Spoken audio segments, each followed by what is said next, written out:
By the end of this video, you're going to learn how to be a professional copywriter, and I'm going to go over 4 main points that you need to be focusing on in order to write copy that sells. Look, we're all wanting to make more sales online, and the number one thing that I see people lacking on is the copywriting on their website. They're not using the right copy to sell to the customers. So in this video, we're going to go over how we sell more stuff on Shopify. This is what we're after, baby. So let's get straight into it. Copy that sells. I broke these down into 4 main factors, right? So number 1, is your copy easy to read? Number 2, main benefits. Number 3, is your copy engaging?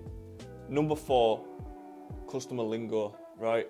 So by focusing on these 4 points, you're going to be able to give a marketing message in a way that's actually speaking to the customer and convincing them and giving them the information that they need to actually put their card details in and buy from your website. Quick example of bad website copy. So when you look at something like this, the first thing I see is too much text, right? You can have more text, but it can't be with generic headlines like this. So, you know, everybody, if they try to make, a normal person, if they try to make a marketing copy, they start using words like ultimate, the ultimate guide, or this is the best, revolutionary, all these type of buzzwords. Customers are so used to seeing these. This is the first word that pops into everybody's head. So if you're using words like ultimate, it's not good enough. So that's not enticing a customer to read by just saying ultimate. So it's a weak headline, and then you've got a lot of text that you've got to read through. And plus, these are not easy to read words. It's not simple enough. You've got to understand, customers don't want to read. But if you're providing a headline that's enticing and enough information where they can quickly scan over it and they know what you're talking about, that's going to be way more powerful to sell to a customer. Customers don't want to be putting their effort into finding out about your products, right? So difficult to read, generic words, and you don't know the main benefits. Because by somebody saying the ultimate electric brush scraper, that's not a benefit, is it? It's like ultimate, says who? So this is not captivating anybody, right? This is an example of good copy. So this is by Manscaped. If you don't know Manscaped sell an electric razor for men, and these guys know what they are doing completely. These guys have been selling on e-commerce for a long time and they've absolutely killed it. So straight away you see the difference, and the difference in length, right? The headline is way more engaging. Show them you care by caring for your pair. You see, it's even speaking in a way that's going to resonate with their target audience, right? You know, it's a little bit funny, and plus it's not followed by paragraphs of text that a customer's got to read. You're taking from this headline, it's an easy to read headline, it's showing you the benefit of the product, it shows what it is because you're taking care of your pair, it's sort of suggesting what it is, and it's a little bit funny, and they've just summarized the description part in such a small way where you can just scan over it and you know what it's about. You just pick up on the keywords. So main benefits straight away, and it's a smart choice of words. This is another thing, it's a smart choice of words. Now, if we go back to that, the ultimate electric brush scraper, it's boring, right? This is not going to entice people. It's not screaming the benefit. You've got to understand that customers only care about themselves. That doesn't mean they're negative or super selfish. Everybody cares about themselves, right? So you've got to be able to present the information in a way where a customer can get access to the information that they want fast and in a digestible manner, right? So this is on to my next point, the main benefits. Time and time again, people are not highlighting their main benefits. The reason why you need to show the main benefits is because you presenting that on the correct part of your website, that's going to tell the customer straight away what your product's about without them having to scroll down and see everything. You would be surprised how many people just see the main benefits next to the product and they make the buying decision from there. So you've got to have the main benefits, and these main benefits should be solidified in your mind before selling anything. These are the main points that you need to be focusing towards, and then you can go into description on the main benefits in more detail if they wish. But this is an example on Bleem. They sell hair erasers. I'm sure you've seen if you're in e-commerce. Straight away, this is the product page. Above the fold, which is above having to scroll down on a mobile or desktop device. Straight away, easy to read. Customers seeing what benefit they're getting out of it. Straight away, all the benefits, and it's for them. The information is targeted for them, which is what they're after, okay? And it answers questions above the fold. Whereas you've got to imagine if a customer comes onto your website and you've not got the main benefits highlighted, if they're not really that interested, they're just going to bounce. Or if they don't understand what you're selling, they're just going to bounce. So by you displaying the main benefits like this, you're able to show the customer straight away. And the customers can resonate with how this is going to fix their needs. So this is telling them what it's going to do for them straight away, right? So back to the previous point. So you want the customers to be able to buy there. Now, engagement. So how engaging is your copy? The ultimate whatever is not engaging, right? The job of the copy is to tie a customer in and get the customer to carry on reading, right? It's got to engage the customer. So your headline is going to be the first point of engagement. What language are you using to engage that customer?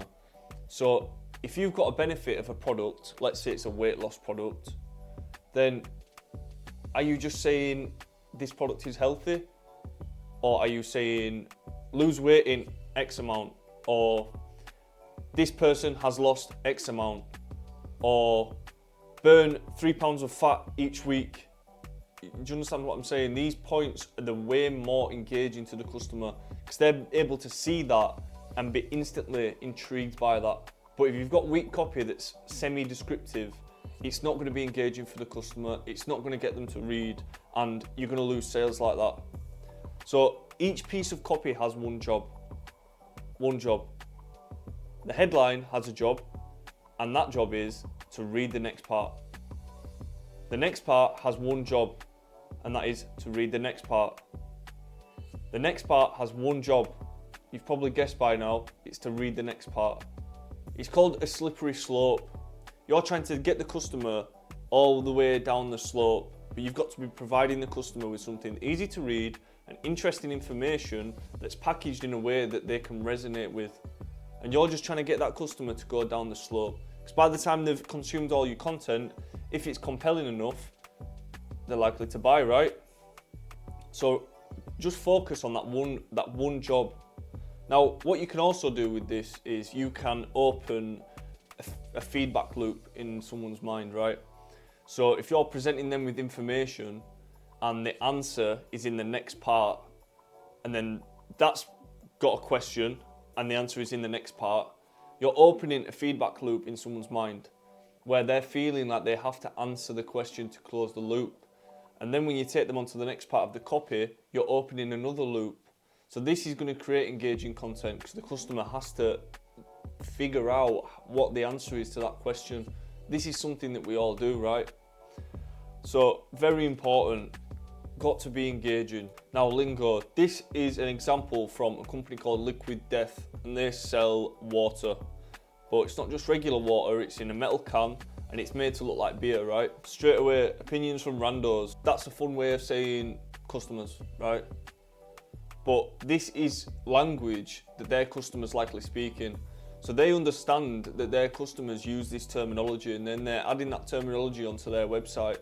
Whereas if you go on some random Amazon listing, it's customer reviews. So, that can work, that's great, but if a customer's reading this and it feels like copy that's written by somebody that they know, they resonate with it. That's where you're starting to build trust because they feel like you as a company knows them. You know their interests or you know their needs, and that will tie into your product and what they feel and their perception on your brand. So important, add these where you can, but this comes down to you've got to understand your customer. So how old is your customer?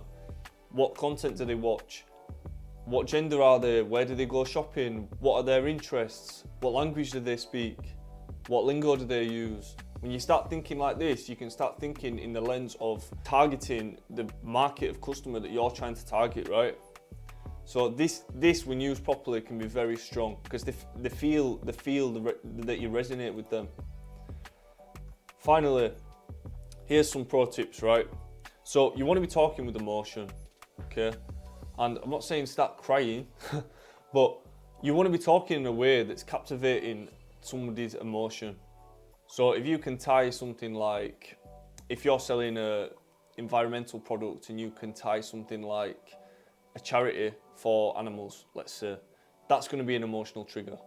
Or if you're selling a product that helps with back pain, you can talk in an emotive way that's going to fix the back pain, or you can highlight the pain and try and create some emotion around it in order to sell. So you can emotionally engage the interest of your customers, right? Now, number 2, lingo, very important. Like we said previously, understand your customer's lingo. And then this is going to tie into market research. Most of these points are going to start getting very clear when you've done correct market research. I just did a video on that yesterday, you should watch, and you should subscribe actually. But you need to be able to research your customer so you understand all these things. And when you spend some time researching your customer, all these will start filling in, right? If you're selling a product that's hitting the target market that you're in, then that's going to be a good start, right? Because you're going to already know. But if you're targeting a market that you've never sold to before, let's say you're a guy and you're doing women's beauty products, you might not be able to understand that market properly. So how in-depth you go on your market research is really going to show in the copy on your website. Now, cut the fluff. We don't need thousands of words in the paragraphs, right? Now, depending on your product, you're going to need more words or less words, but the general rule of thumb is only put what's needed to be put. So don't put extra information. If you can take words out, take them out, and it needs to be simple to read. You want the least intelligent people that you can think of to be able to understand the information. So if you're using really technical words and you've got long paragraphs and sentences that have unnecessary filler words in, take them out, cut the fluff, yeah? This is something I personally do. You can write your website copy out fast and put it into ChatGPT and put shorten this, and it'll come out with an abbreviated version, right? So cut the fluff, keep it short and sweet. Again, benefits focused. We need to be focusing on benefits. That's in your headlines and that's directly on your product page above the fold. So how can you captivate the benefits? Now, I'm not talking features, yeah? Features and benefits are two separate things, because you can have features of a product and that's not necessarily benefiting the customer. So the features might be things such as materials or how it fits, and these things are important and they should be mentioned, but the benefits are the main points. The benefits are what you want to be displaying straight away and predominantly, right? Now, what do they get? Customers are thinking about them, they're shopping for themselves. You need to be able to show what the customer is getting out of this. Not what you're getting, what the customer is getting. And when you start tying these together, really understanding these, you're going to notice how much difference there's going to be on the sales on your store. So with those, spend a bit of time on this, reference back to this video, save it to your watch later, re-watch it if you need to. But if you focus on each one of these properly, you're going to be writing copy that sells like mad, right? So with that, hope you enjoyed that one. As I said before, subscribe for more big videos coming out every single week. If there's anything you want me to cover, drop a comment down below. Let's get it.